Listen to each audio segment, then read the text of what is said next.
Selanjutnya saya akan menunjukkan bagaimana cara membuat hasil PCR ya di serial cloner ya. Jadi untuk penyiapan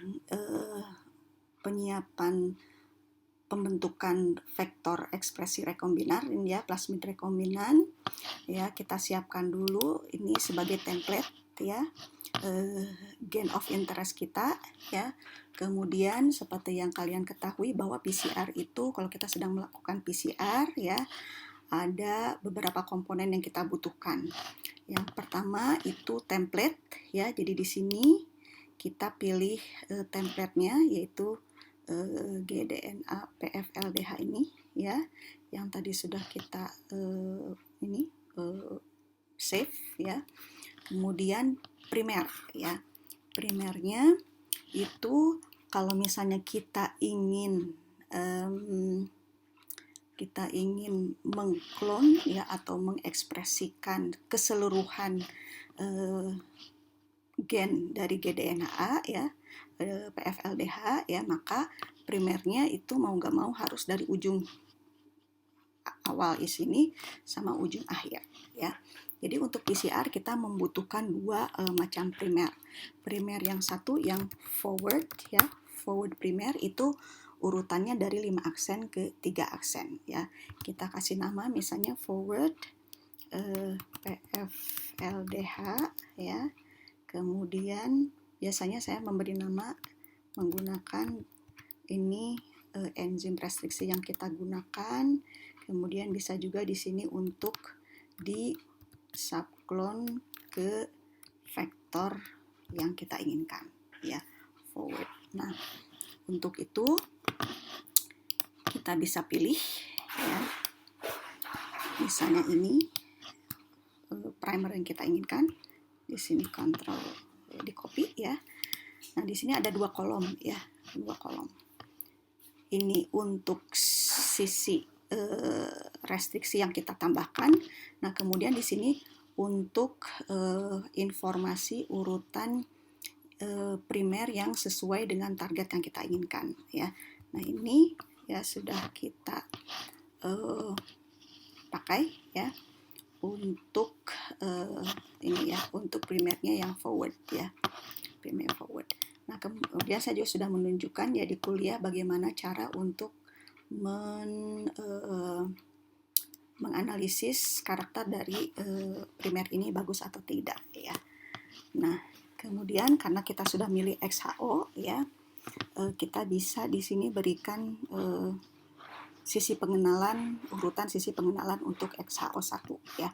Nah, kemarin juga sudah saya tunjukkan ya, kalau misalnya kita ingin dari hasil PCR bisa langsung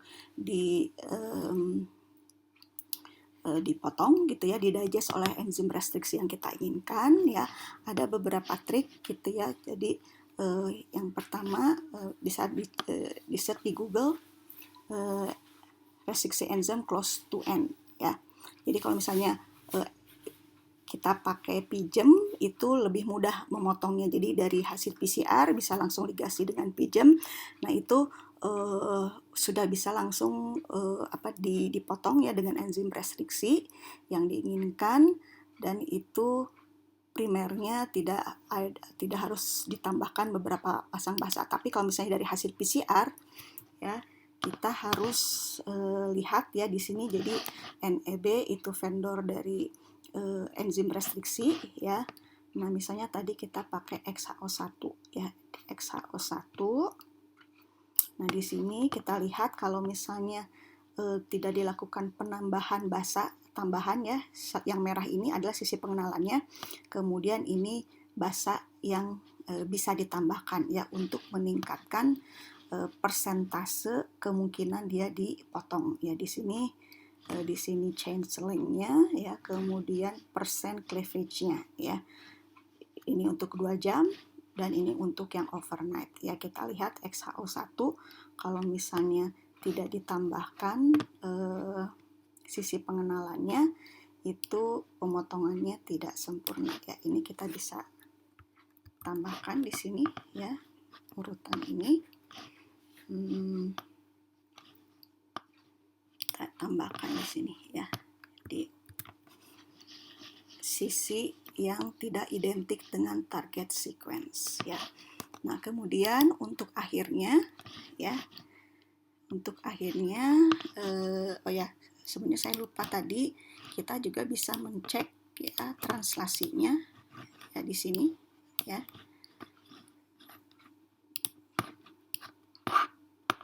Kita bisa cek translasinya di sini ya, dan ini bisa di compare dengan tadi database ya, apakah sama ya predicted sequence-nya dari protein LDH. Nah, nanti ini kita bisa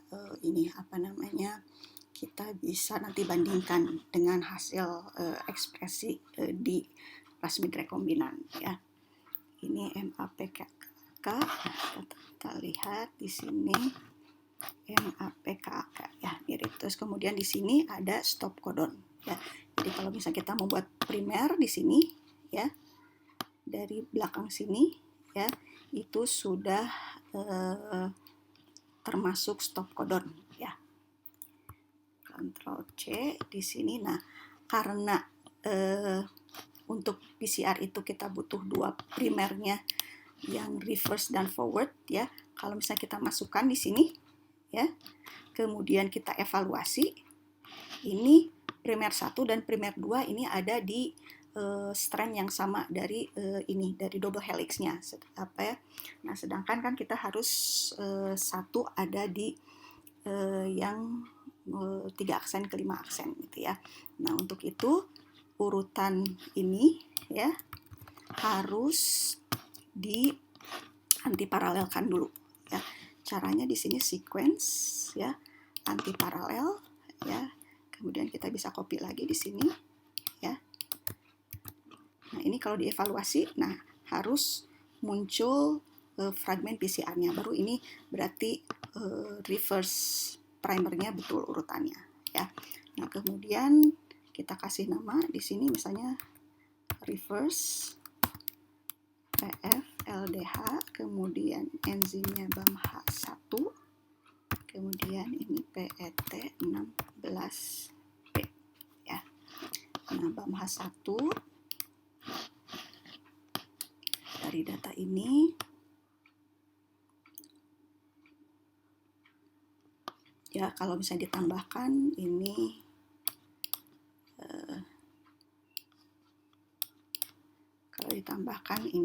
bisa meningkatkan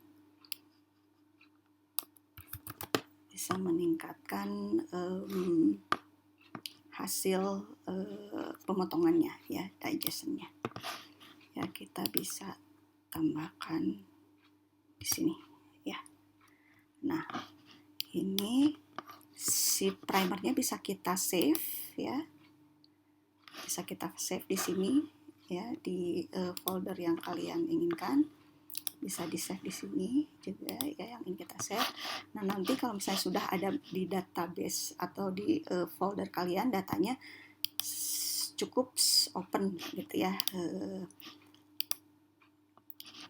primer yang sudah kalian save ya. Nah, kemudian tadi sudah ya dievaluasi PCR-nya. Nah, sekarang tinggal run PCR. Nah, run PCR ini langsung otomatis ini adalah hasil PCR. Kita lihat ya, ini primer kita ya.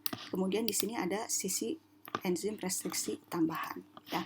Nah, ini kita save dulu ya. Kita save hasil PCR ya. Kita save ya hasil PCR, kemudian kita log ya. Kalau kita lihat grafik mapnya,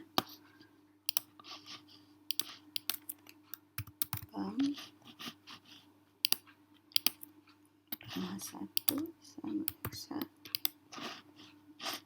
Nah, ini akan terlihat ya, di sini ada X1 sama BAMH1 ya. Jadi itu caranya untuk in silico cloning PCR ya, dari gain of interest yang kita inginkan ya. Oke. Kemudian Selanjutnya di video berikutnya akan kita bahas bagaimana cara meligasi ya. Nah, untuk PCR yang penting diisi ini forward primer dan reverse primer. Di sini di kotak ini diisi dengan urutan yang identik dengan template kita atau target sequence ya. Di sini juga. Kemudian kalau di kotak yang awal ini adalah sisi enzim restriksi yang ingin kita tambahkan ya.